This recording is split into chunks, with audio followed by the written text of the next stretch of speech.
మాజీ డీఎస్పీ నళిని ఆరోగ్యం విషమంగా ఉన్నట్టు తెలుస్తోంది. తన ఆరోగ్య పరిస్థితిపై నళిని బహిరంగ లేఖను రాశారు. దానికి సంబంధించిన బ్రేకింగ్ న్యూస్ చూస్తున్నారు. నెల రోజులుగా నా ఆరోగ్యం విషమంగా ఉందని చెప్పుకొచ్చారు నళిని. ఆ విజువల్ని మీరు చూడడం జరుగుతోంది ఆర్టీవీ స్క్రీన్ మీద.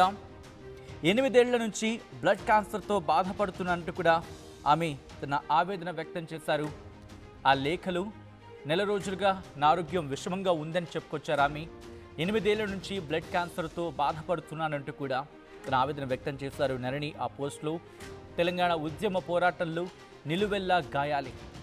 అప్పటి ప్రభుత్వం వ్యూహం నుంచి రాజీనామాతో బయటపడితే డిపార్ట్మెంట్ నా వెన్నులో సస్పెన్షన్ అనే బల్లాన్ని దింపింది.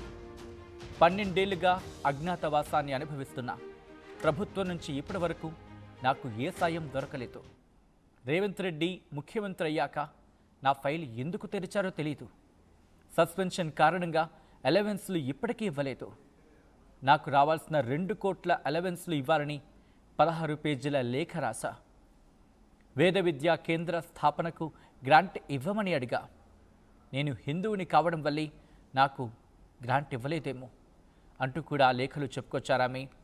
సోషల్ మీడియా వేదికగా ఆ పోస్ట్ను షేర్ చేశారు. ఇటు నళిని